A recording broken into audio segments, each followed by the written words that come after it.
Good evening and welcome to this Tuesday edition of Organic News, November 19th, 2013.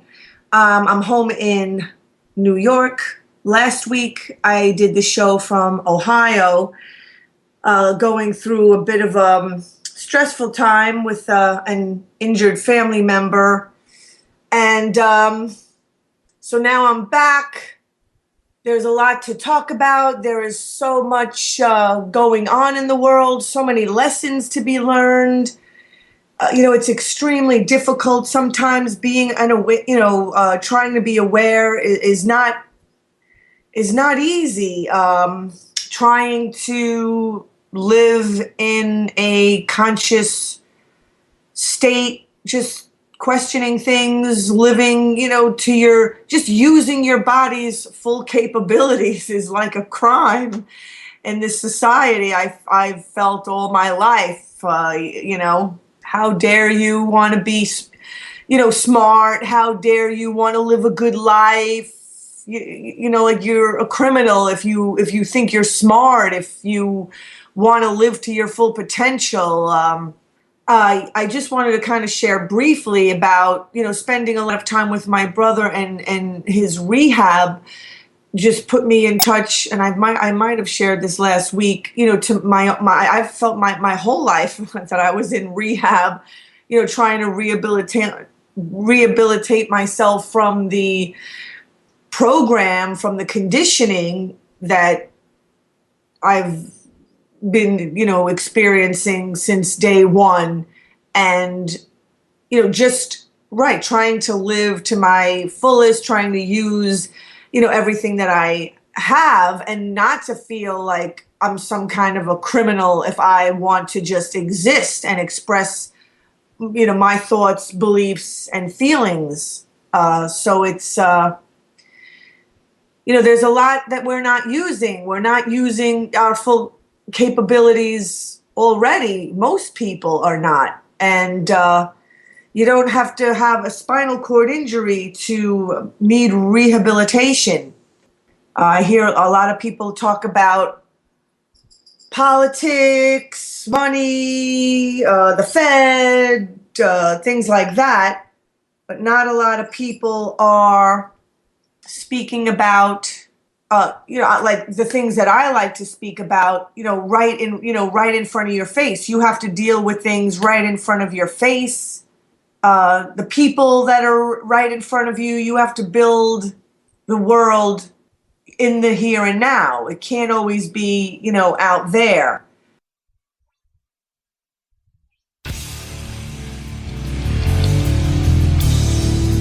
You're listening to Awake Radio, straight talk for the awake and aware. Come on!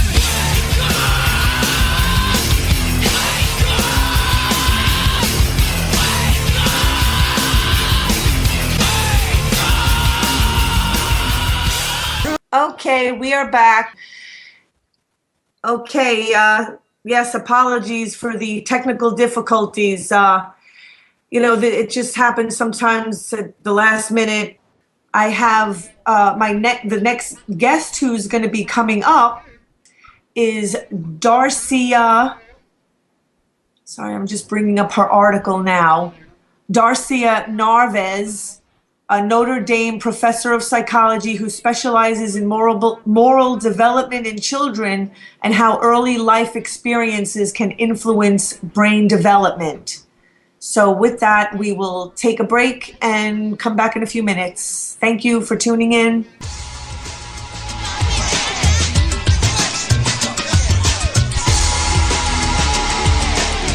You're listening to Awake Radio, straight talk for the awake and aware.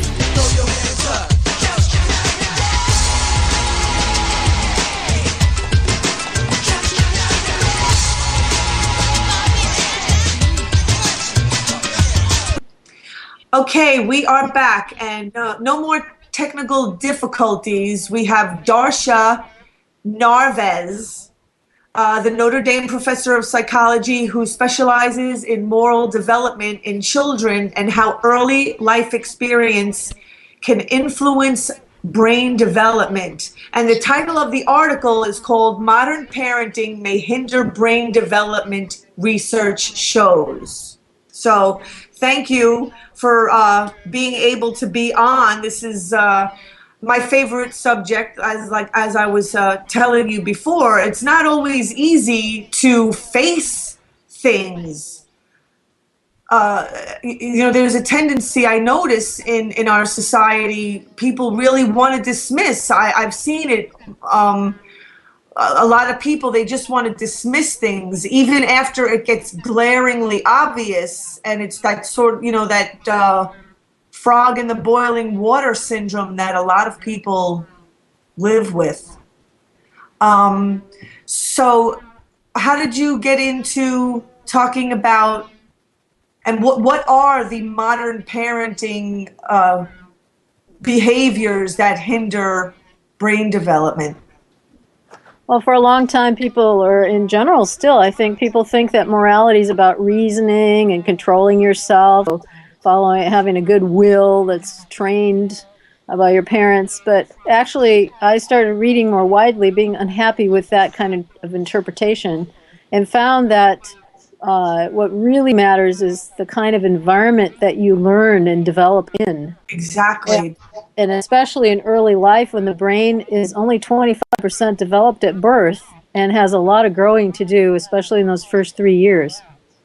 So I read, happened to read a lot of anthropology and neuroscience and clinical science, and discovered that there was a lot of stuff happening that parents do or don't do that matters for the lifetime of the child. I just wanted to quickly interject and say I always considered the family system was like the extension of the womb. Yes, that's a good way to put it. We're really born 9 to 18 months early compared to other animals who are mobile at birth. Right. And they can go get their own food already, but our kids can't do that till 18 months or so at the earliest. Right. And so there are people who argue that you should be taking care of your baby till about 18 months like it's an external womb. Right. What does that mean? Well, that means breastfeeding, which gives you all the nutrients that the womb gave you. It's filled, loaded, thousands of ingredients that build the immune system, that build the brain and the body in an optimal way that nature designed. And then lots of touch, so keeping the baby calm. All that helps the body and brain grow into a healthy kind of brain personality. And social skills. If a child is left alone to cry, for example, they will develop a stress-reactive brain, which will affect their health and their social life forever, unless they have good therapy or something. So, and other things that kids need in this, there's one researcher who argues that at birth, babies are ready to play. And that's what they expect. They expect a back and forth kind of conversational playing with their caregivers. Right. That builds the brain too, and of course, this all takes a lot of effort on the behalf of adults, and so it's not intended. We're not intended to have just one person taking care of us when we're babies. We should have a community, and all these practices we call the baby nest, the evolved developmental nest or niche, put it in French. And these things we have been falling down on, especially in the States in the last decades. And we can see the health of our children, of all adults under age 50, is disadvantageous compared to other advanced nations. We've got anxiety and depression epidemics in all age groups. And things are still on the downturn in terms of health. And so I think we need to pay attention to what we're doing with babies and children and how it affects us for a lifetime. Exactly. I used to start to believe that it was becoming more and more apparent that we're actually almost farming human beings. Like I was looking at, the family system is kind of like a farm, and we're raising children almost like the way that we're raising agriculture, like with this sort of GMO-esque-ness to it, Yeah. I mean, Doesn't matter too much what you do to them. Just, keep them fed. I mean, I used to try to, bring attention to this subject. I mean, I grew up in a broken home. I mean, I was kind of on my own, like extremely early. Like I'm talking like, 6 and 7 years of age, after parents get a divorce and, then my mother went out, to get a job. And, I mean, I used to, look at it almost like it is kind of like a debt situation. Like I think of the body and what happens in the body if say the body is losing blood. And so the family system, if it's like a debt situation like that, then it's going to be kind of, draining sort of more precious resources from, children than they're really equipped to be able to afford. Yeah, I like that. I also think of it as like building a house. The foundation is critical, or else the rest of the house kind of falls apart easily. And that's what happens if you don't have a good early life. Your neurotransmitter systems don't work very well in your brain. Your thresholds for anxiety are all kind of messed up. Your immune system doesn't work very well. All that is affected by whether your parents touch you, whether they talk to you, whether they're responsive to your needs, Right. and so on. And so what happens then to children who were, interacted with and having their feelings dismissed? Yeah. Well, we have research on what we call attachment style. And attachment style is often talked about as if it's a internal working model is the term that's used, as if it's something in your head that you think about. But actually, this attachment style builds from your interactions with your primary caregivers, and it's actually a neurobiological thing. So if you have a good, responsive caregiver who responds to your signals and meets your needs and communicates honestly and effectively with their emotions and what they say, then you develop what we call a secure attachment. That means your social skills work well, that your intuitions about what your emotions are telling you work well. But if you have a caregiver that's inconsistent, or let's say one that ignores your feelings, you learn to ignore your feelings too. And if you ignore your feelings, you're not going to be very smart socially. You just don't, because your emotions are set up to signal things to you. So you take good actions. So your emotion systems, your feelings get underdeveloped in that case, and you use your intellectual skills better. And a lot of us professors are in that mode. We call that avoidant attachment. You avoid your feelings. I write a blog. I've been, for my entire life, just reading alternative health stuff. I mean, I was a psych major at Brooklyn College. I never kind of made it to graduate school because I didn't have the money. I tried, I attempted. I ended up, doing massage therapy, personal training. I felt that you had to be in the body. Like it wasn't just a head thing. So much therapy was always like a head, like, just keeping people in their heads and just kind of talking kind of thing. And I exercised a lot. I was needing to weight train in order, I think, to have something, to push up against. Because I always, there was nothing or no one to kind of push up against and push off of in a healthy way. Yeah.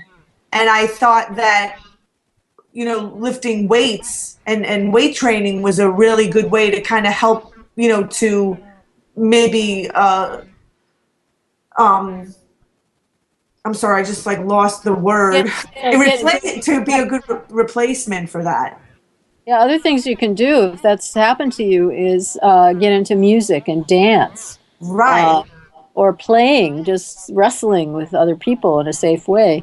Or, other kinds of natural experiences in the natural world, climbing, for example. Right. So there's lots of things you could do, or even get a dog or a pet that gets you in your body and that feelings, getting into those feelings again to retrain them or train them up. So then, right, let's talk about the mind-body connection, because that's ultimately I feel what ends up kind of getting separated. So, we come into this world, I learned the mind-body connection is intact, and we live, what comes out of our mouths, what we feel, we're in our bodies when we're born, and then somehow that connection gets severed when people say, oh, I'll give you something to cry about, or our normal natural feelings are dismissed.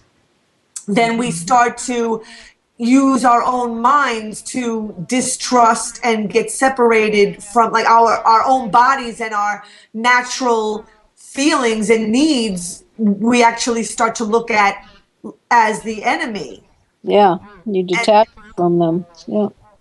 And so, I mean, I did a lot of meditation, yoga, the whole mind body connection thing, and living in the present moment, which I think is a really, I mean, like, are you familiar? Do you use anything like that in your work? Yes, mindfulness. That's what I get my students on to as soon as possible, is deep breathing, paying attention to being in the present moment and appreciating the beauty around you, and being mindful of what you're doing and of who you are and your breathing and your body, and trying to get them back in this moment, because we train our kids to not be in the moment, to always be striving and wanting something different, or wishing for something different, in part because of the way we raise them. If you put a child in a crib by him or herself, of course they're going to want to not be there and think about something else. And if you give them a teddy bear, then they're going to start wanting some other comfort things and start hoarding things to make themselves feel better. But we're geared up we're evolved to be with other people and to get pleasure from that. And we do so much undermining of that basic thing that makes people happy. What I see a lot of is that, it seems like people really don't know what healthy is, and they ignore, what they maybe should be letting in, and then maybe let in what they shouldn't be. Like, I've always, I go back to the family and how important it is, the environment that we grow up in, and like, are we really made to feel special as children? I mean, there are so many varying degrees to, like, abuse. I mean, you don't necessarily have to have, like, blatant, like, physical or emotional abuse for your upbringing to be harmful. Right. So there's lots of neglect that's going on. I think most kids in these states are neglected. I call it undercare, because neglect is a legal term. And for me, undercare is when you don't get your needs met, to be held and to be with your family loving caregivers 24 hours a day when you're a baby, and play and responsiveness, and treated with like they're happy to be with you. All that is part of our heritage, and it builds a good brain. Right, and knowing that you're wanted. Yeah, right. One thing, sorry, one thing that I, completely know is that you can't get over on nature. So even if a parent, sort of tries to act like, okay, like they love the child, sort of like, maybe, I don't know, trying to get over in some way, like the truth of how that parent really feels, and whether or not they truly want that child, the child will always pick it up no matter what. Yeah, right. And even at birth, in the birthing process, women need to let go of old things that might get in the way of a smooth birth. There's some good movies, like there's one called Birth into Being, which is about a lot of water births. But it talks about the importance of getting yourself psychologically ready so that you can actually let go and have a birth that's, I guess, a spiritual experience, really, for you and the child. I was just thinking, when you were speaking, there's a lot of people, I believe, that have children sometimes to take from the child rather than to give, to replace some kind of loss or some hunger in the parent. And they'll have a kid and then look for that child to kind of comfort them and put, the parent will be putting their own needs first at the expense of the child. And that's what happens when they didn't get their needs met when they were little. They strive the rest of their life to get them met. If we just give babies what they need from the beginning, they'll be happy and they won't be doing that to their kids. And I used to hear a lot when I was growing up, oh, you got a roof over your head, you got clothes on your back, what more do you want, kind of thing. Yeah, you factory animal, you. Yeah, exactly. And it would be like, well, prisoners have that, same thing too. It's like, thank you for, but, whatever happened to emotional care, Right. Yoga practice, and I got into all like fitness because, I would always think, there's so many degrees, there's so many levels to health. And in this society, like we're so accepting of kind of living at a fairly low level of health. I'm behind you on that one. I agree 100%. And people would think like, oh, health is just like the absence of disease. Or I don't have cancer. I'm not crippled. I'm not an alcoholic. But meanwhile, we're not living to I'm not a criminal, whatever, but we're living like way, way below, what we're capable of. Yeah, we're not reaching our potential. We're not optimizing our development of our kids. I write about that we need to focus on developmental optimization, not just resilience. Whoa, they didn't get thrown in jail. Woo, let's celebrate. Yeah, yeah. I mean, that's like a debt-based way of looking at the world. Yeah. Oh, I'm not in jail. Oh, okay.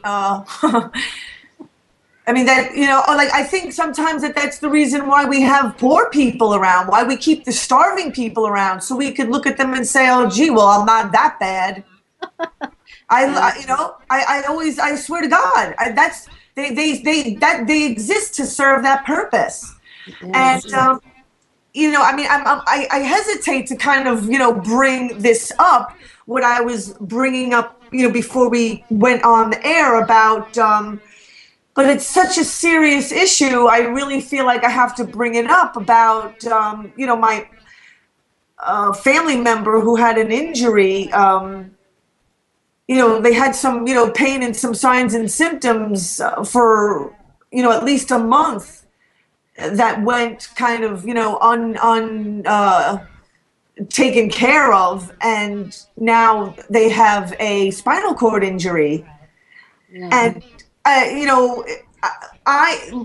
this is only my only sibling, and we grew up kind of a bit different. I mean, we're different. Like we live our lives very different. I've been, studying the effects of the family system and acknowledging the dysfunction of it and how, because I had no problem feeling the effects of it. Not I mean, as far as society's terms, and society could look at me and of course be like considering me to be a functioning person, but from my own standards and the person that I wanted to be in life and the level that I would like to reach in life, I could feel that it was being hindered, that I was not going, I wasn't getting the resources that I needed, to live to that full potential and to question authority, to challenge authority and make your own mark in the world rather than just being a follower. Yeah. Which, I feel is what is also contributing to the income inequality. It's the little guy, in my opinion, that gives their power away to, the 1%. I think that the little guy has the power to take it back from the elite and the 1% if they so chose to, if they realize that they have the power, but most people are not born to own their power. Well, I think they are under natural conditions. Right. Most people are not very confident now, but I think it starts from the beginning. Under natural birth, the child is placed on the mother's belly, and the child will crawl up to the nipple and massage it, and then start to nurse. And that starts the mother's oxytocin and her bonding to the child. And talk about feeling competent! My gosh. So that's when a child is not interfered with, when birth is not interfered with, and they're drugged or they're induced or whatever it is. This is what happens.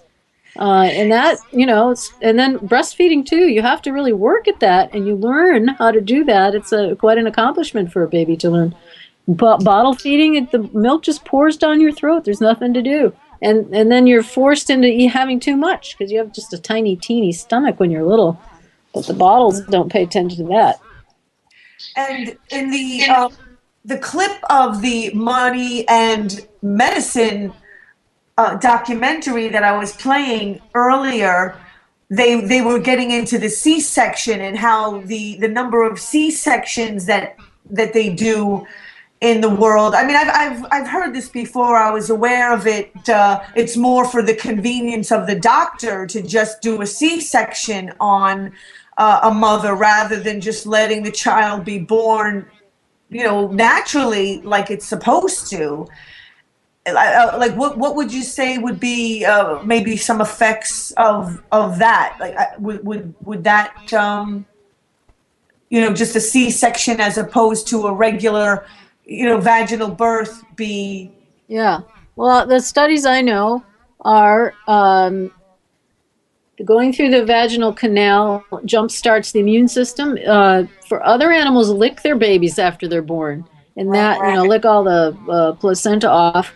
But we don't. We have this birth canal that does the same kind of massaging of that baby, which jump starts a lot of things, including the intelligence. There's some can't remember if it's an amino acid or what it is, but is also affected by cesarean that doesn't get turned on with the cesarean birth.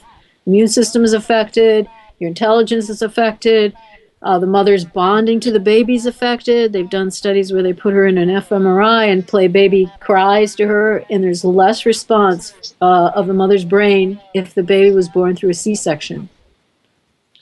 It really is amazing the interference of nature's process that we have really mangled to a pretty extensive degree.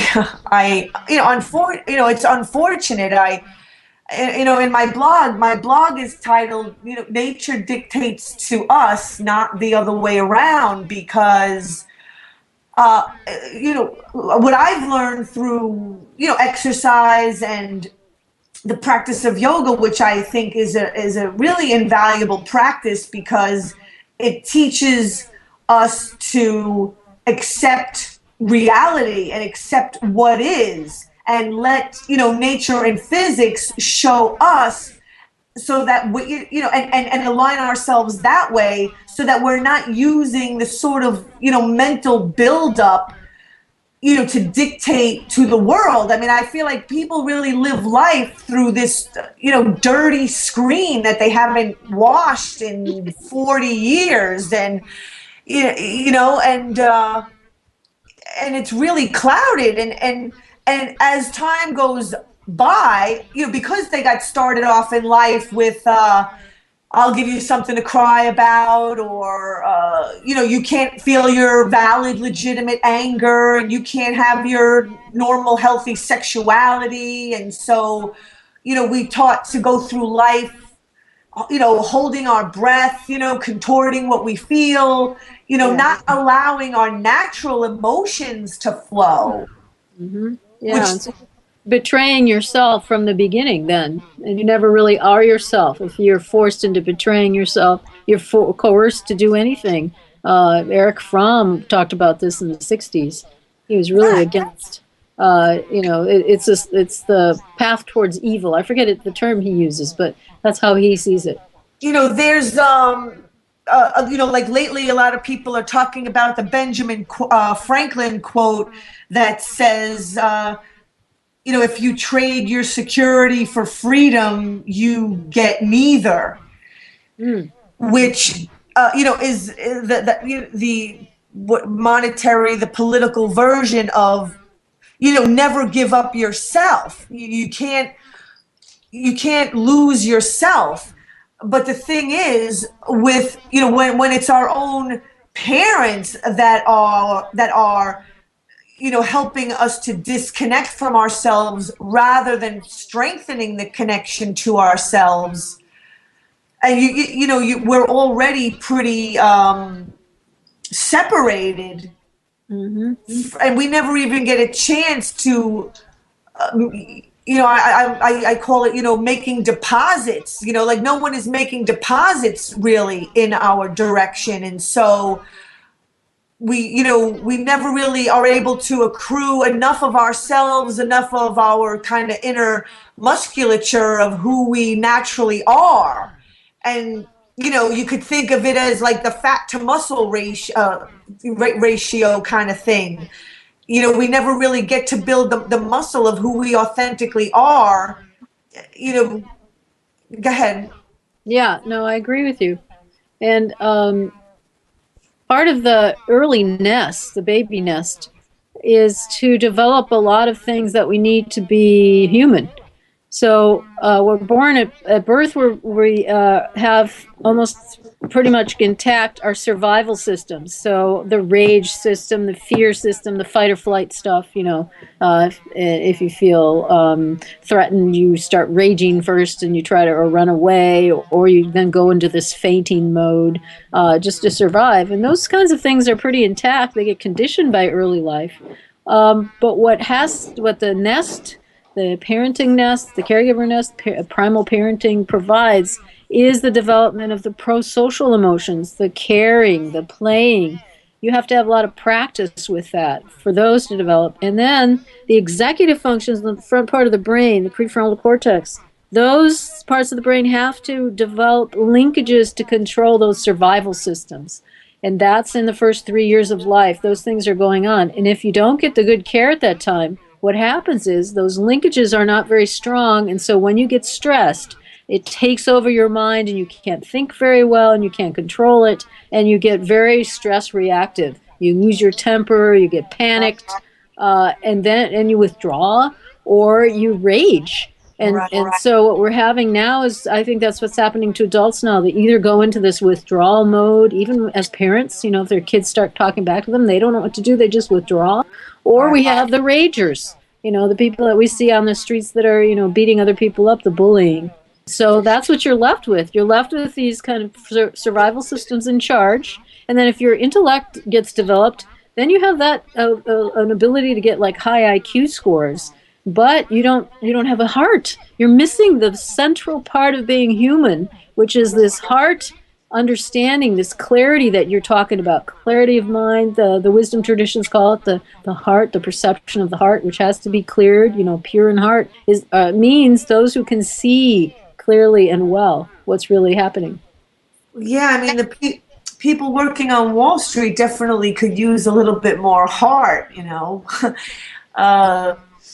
when everybody profit over people, is kind of what society is turning into. Yeah, that's why, it seems like it's fine because people aren't thinking very well. And then if they do think, it's about me. And what's me about? It's having more stuff, right? Hoarding. So that's where we are. I think of I look at the family system, kind of like this anatomy, of interacting like muscles, I think of like again your neck or your trapezius and these muscles that can get either really tight and constricted if you're stressed, or relaxed and interacting well if you're not, and if you're healthy, and I it's like how important it is to grow up in a healthy environment where parents are getting their needs met from one another, so that they're not using the child to meet their needs, which Yeah. which puts the child into a state of debt that they will have an extremely difficult time getting out of, possibly, for the rest of their lives. Yeah. Because you grow up with someone kind of taking from you more than giving to you. It becomes more about, and that's what I really feel like is happening a lot in our society. I mean, it's almost as if children are being born, just to have somebody to inherit the bill and the environmental disasters and the national debt. Somebody's got to pay the national debt. Yeah, I agree. It's not good. It's going in the wrong direction. We got to turn it around. And the only way that it's going to turn around is if the people do it. I mean, we can't keep going to the so-called leaders. I mean, I guess we could try to call our congressmen or senators and things like that, but I really think it has to come from a grassroots level, and people really need to to start to get angry, to feel their power. Well, you have to clear up that window, like you're saying. They're viewing things through a cloudy window, and they've got to have some moment of insight. And I think your radio show helps with that, because you have a lot of great insights. And I think that's what we have to, have the bird in the ear, and they have to hear it maybe a few times before it starts sinking in. And then they'll wake up, I hope, and they'll change our society. We don't have to live like this. Our culture doesn't have to be this way. Right. We have choices. I extremely value the practice of yoga because it's all about integration. Like not just physically but emotionally, like kind of really getting into the body and then really feel, because what we kind of block, we hold our breath so that we don't feel certain things, but the body remembers and holds on to it all. Right, you got to learn to let it go, right, and redraw it or retrain it, rethink it.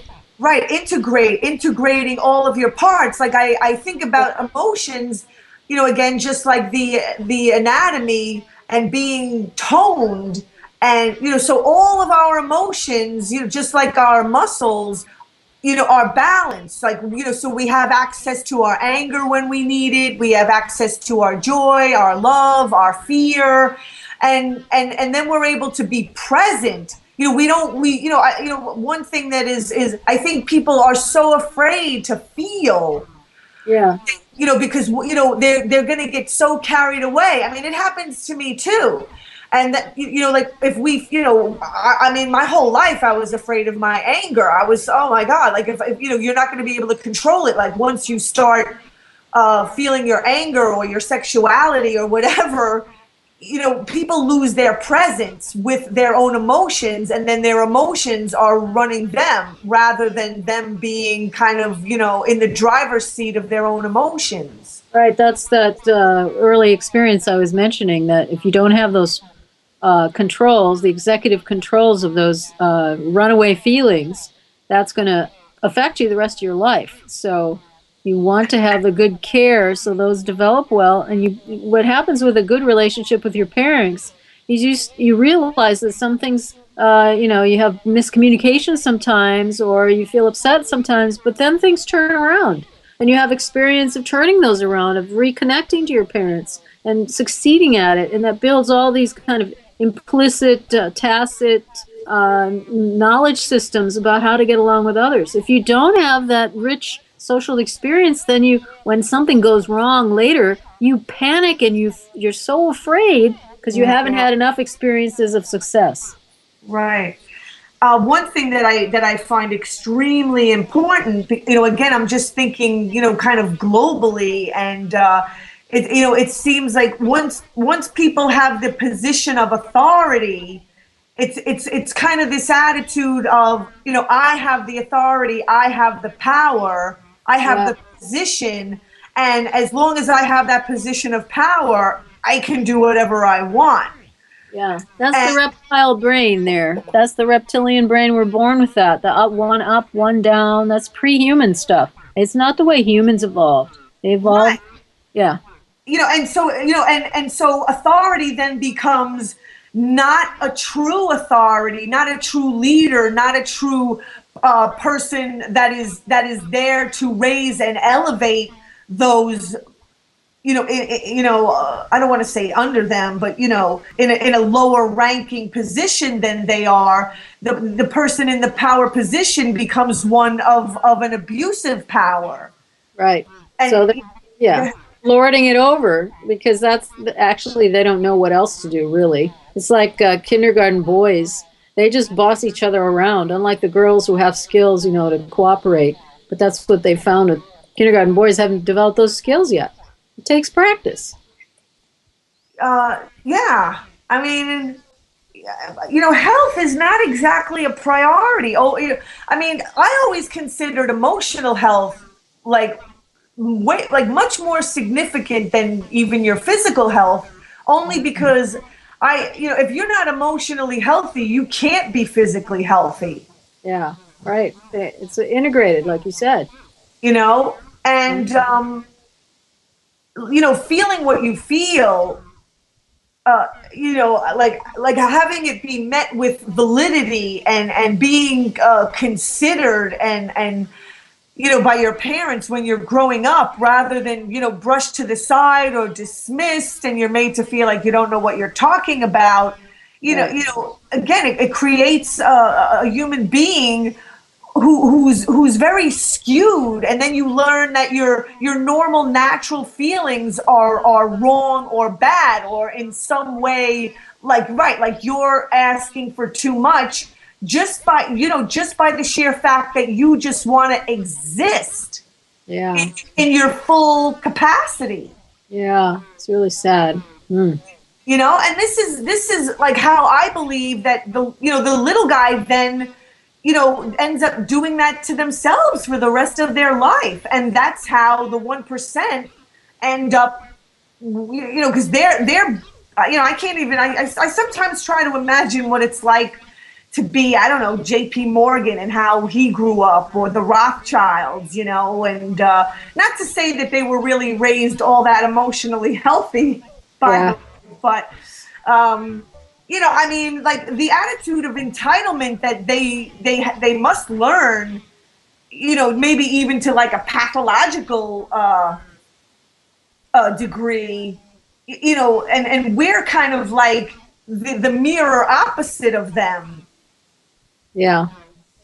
And again, kind of going back to the body. I studied massage therapy and everything, and if there's like a tightness in one part of the body, it's going to affect the whole system. Yep. So looking at like the 1% as being like that tight muscle that's sucking all the blood supply out of the body, Yeah. I mean, I like, that's the way I envision it. I just envision our global society as being just like this one big anatomy with the powers that be, really are like this constricted, tightly woven, musculature that is just, sucking the blood supply, sucking all the nutrients from the rest of us. And we need to, Yeah. right, Hoarding everything. we need to redistribute it, and we're not going to redistribute it by, giving up more. Yeah. We got to turn that around. And the thing is, I think it scares the crap out of people to actually start to learn and even to admit that you need to start doing different things. I recently wrote in my blog about, people they talk a lot about, oh, be positive. I hear a lot about that. Oh, don't be negative. With this implication that, negative is somehow like bad, or like we need to ignore the truth because it's negative. Yeah. And like I don't live that way. I just want to live in the truth, as ugly or negative as another person might call it. I would much rather live in the truth and know what's going on, rather than be positive, which can just kind of keep kicking that debt can down the road. While we just kind of keep denying the ugliness all the time. Yeah. I suppose there'd be a way for you to turn around and talk about it as a glass half full. So I think they used to say this about African Americans. Oh, look, they're so strong, and they had their character really tested being enslaved. I mean, you could do some weird thing like that, which is kind of crazy. But let's turn it around and say, yeah, all this debt is good for us. It's going to create a new kind of human being. Who says that? No, well, I've heard people, say, yeah, you should turn it around, like you're saying. Turn it around. Well, I'm just imagining how you might turn it around, but it's just kind of a Kurt Vonnegut novel then, or a Catch-22 novel, where you pretend that you're saying something different than you are. It seems like it really is kind of difficult for people to really, change, and not just kind of continue doing the same things over and over again. I spent some time upstate New York at the Omega Institute for Holistic Studies. Like I used to work up there at the beginning of the turn of into 2000, 2001 up until 2004. And there was a yoga teacher there who, he wrote it out on this board. He wrote past / present / future. And if you remove the present from the equation, you basically just end up with a vicious cycle. The past just becomes the future, and you end up, perpetuating the very thing that, you want to get away from, and which is the reason why so many people's lives just never change. Yeah. I mean, change really is a pretty difficult thing to accomplish. I mean, it really does. I mean, unfortunately, what my poor brother is kind of finding out now. I mean, you're going back to being almost like so childlike and infant-like, to relearn everything all over again. I mean, he has to relearn how to feed himself and how to do things like that with his body. But also you have to relearn how to live in your mind, not just about learning with your body, okay, how to stand, how to dress myself, or how to feed myself, but also, and how to walk and things like that. But what about, I mean, if you have a spinal cord injury, are they going to teach you how to change your emotions? Yeah. I don't think that's part of the rehabilitation. I mean, I don't know. I mean, maybe it would be, but so yeah, emotional development is key. I agree with you. Worldview matters too. I use the hunter-gatherers, small band hunter-gatherers, as a baseline for human nature and human, I guess, well-being. That they represent 99% of human genus history was spent in these small bands of maybe 5 to 25, usually people that migrate, and they are happy. So there's still societies like that exist, and it was universal until about 10,000 years ago when agriculture came into being and domesticated animals. But the ones who have been studied are typically very happy, and they spend most of their time in leisure, and they think better than we do. They see and hear better. They're more perceptive. They learn very quickly. They're quite different from us. But they also have a worldview that's a little bit different. And this is also in the Native American indigenous groups. They have a sense of a common self. That means that tree over there, that mountain over there is a self too, an agent. And it's not an object. It's another person, right? All these things in on the earth are persons, and you live as a fellow companion to them. You don't dominate them. You don't think that you're preparing for a world after this one. No, it's all now. Life is now, and life is transformation. You die, but you're transformed into some other life form right here. You're not going anywhere. And I think that sense of being here, all of us together, is something we're missing hugely in the Western world right now. And I think it would really help us with our sustainability orientation we need to adopt. Yeah, I mean, I really, hope that. I mean, I believe that things will turn around. I mean, whether people kind of do it willingly or whether nature, forces it to happen. I mean, it's going to happen. And so I wanted to give you the opportunity to, if you have a website or any kind of a blog or anything where people can, find your work. Yeah, the blog at Psychology Today, the magazine online, the blog is called Moral Landscapes. Moral Landscapes, MORAL, Landscapes.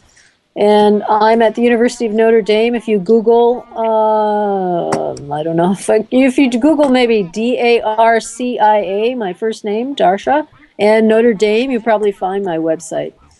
I have a lot of stuff there and links to parenting practices. I write about parenting a lot at my blog, and I have the blogs listed mostly at my website too at Notre Dame.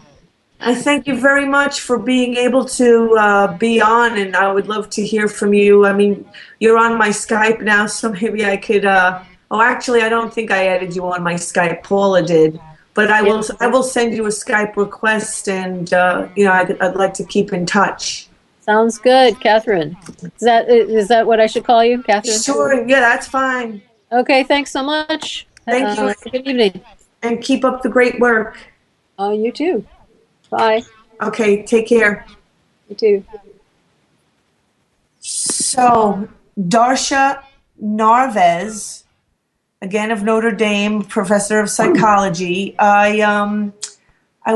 We have just about a minute left. She said, ill-advised practices and beliefs had become commonplace in our culture, such as the use of infant formula, the isolation of infants in their own rooms, or the belief that responding too quickly to a fussing baby will spoil it. This new research links certain early nurturing parenting practices, the kind common in foraging hunter-gatherer societies, to specific healthy emotional outcomes in adulthood, and has many experts rethinking some of our modern cultural child-rearing norms.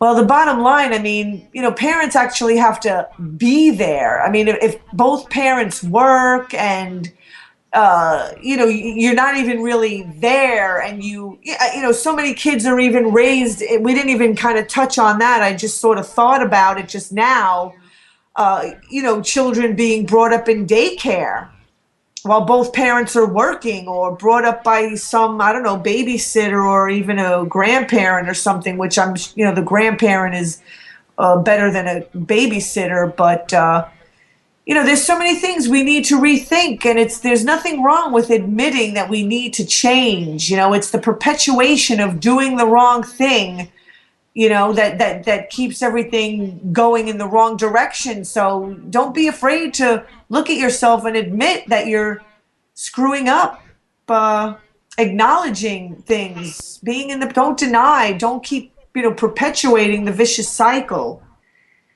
So thank you for tuning in, and I hope to hear from you next Tuesday.